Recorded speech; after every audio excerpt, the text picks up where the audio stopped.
Seorang ibu rumah tangga di Ngawi, Jawa Timur meninggal dunia setelah operasi cabut gigi bungsu di salah satu klinik gigi. Sang suami merasa ada yang salah dengan prosedur pengobatan sang istri. Lalu bagaimana sebenarnya operasi cabut gigi bungsu? Apakah aman atau tidak? Langsung kita simak informasinya dalam laporan khas redaksi pagi berikut ini. Beberapa waktu lalu viral kisah seorang ibu rumah tangga di Desa Widodaren, Ngawi, Jawa Timur meninggal setelah operasi cabut gigi bungsu di salah satu klinik gigi. Kisah ini dibagikan oleh Davin Ahmad Sofyan, suami dari Nira Pranita Asih yang meninggal usai operasi cabut gigi. Davin menceritakan operasi cabut gigi bungsu istrinya berdampak pada infeksi mulut dan organ pernapasan. Peristiwa berawal saat istrinya memutuskan cabut gigi bungsu pada 28 Desember 2023 lalu. Sebelumnya istrinya mengeluh pusing dan tidak nyaman dengan kondisi giginya, hingga akhirnya berobat ke klinik gigi yang ada di Wali Kukun, Ngawi. Setelah hasil ronsen yang kita bawakan ke gigi tersebut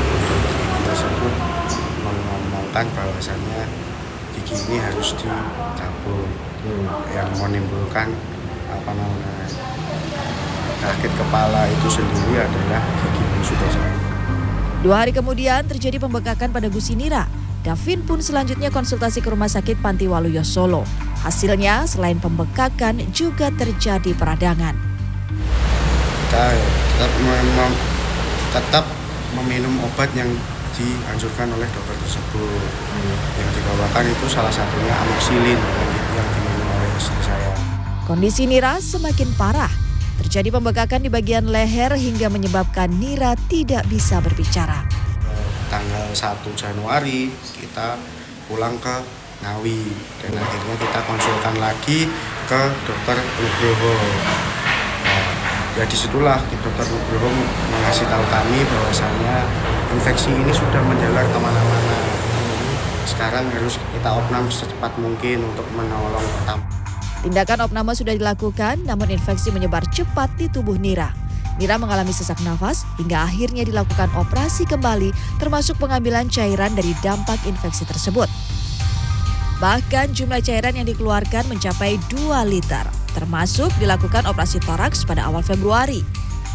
Sempat membaik pada bulan Februari, kondisi Nira kembali menurun pada 27 April. Nira pun dilarikan ke Rumah Sakit UN Solo, namun nyawanya tak terselamatkan. Langkah saya untuk selanjutnya tetap saya akan mencarikan keadilan untuk istri saya. Bagaimana dia harus merasakan pedihnya keluarga saya kehilangan istri saya. Saya akan maju ke ranah hukum sendiri. Menyikapi kejadian tersebut, Kepala Dinas Kesehatan Ngawi Yudono mengaku telah melakukan klarifikasi kepada pihak dokter yang bersangkutan. Diketahui kegiatan cabut gigi dilakukan di klinik pribadi dokter. Memang secara kronologis kami masih butuh beberapa informasi karena terkait pasien yang ditangani oleh dokter gigi tersebut. Tapi itu belum lengkap sehingga kami belum bisa menyampaikan secara detail.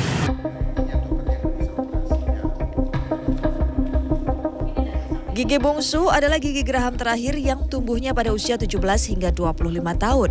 Namun dengan berbagai faktor, posisi tumbuh gigi bungsu ini bisa tidak tepat, tidak normal, atau biasa disebut impaksi. Di antaranya ada yang miring ke samping, menekan gigi sebelumnya, ataupun rahang pipi. Ketika gigi bungsu tumbuh impaksi, penderita bisa merasakan sakit gigi dan gusi bengkak di rahang, bawah telinga, mata merah, hingga pusing.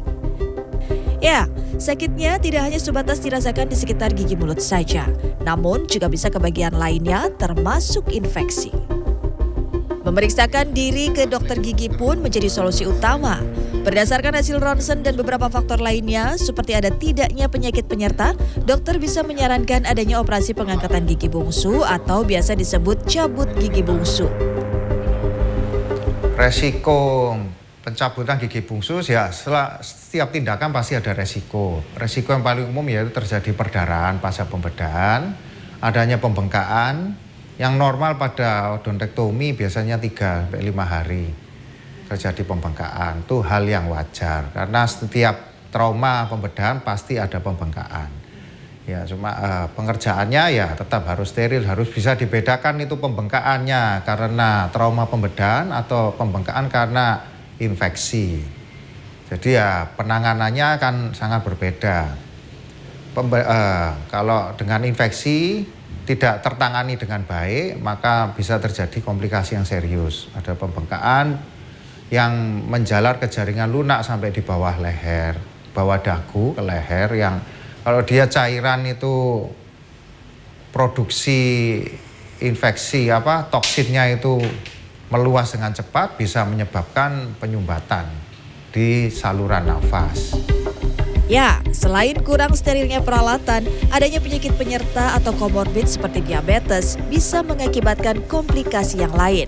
Di antaranya perdarahan, infeksi, alveolar osteitis atau tidak adanya bekuan darah pada rongga gigi, dan bahkan cedera syaraf. Dengan kompleksitas yang tinggi, mengikuti Pedoman Nasional Penanganan Kedokteran atau PNPK, operasi cabut gigi bungsu disarankan dilakukan pada dokter spesialis bedah gigi mulut. Sebelum tindakan pun, pasien wajib mendapatkan formulir penjelasan terkait tindakan yang akan dilakukan beserta risikonya. Dengan pemahaman yang disadari oleh pasien beserta faktor komorbid yang diketahui oleh dokter, maka risiko akibat tindakan bisa diminimalkan. Tim Liputan CNN Indonesia.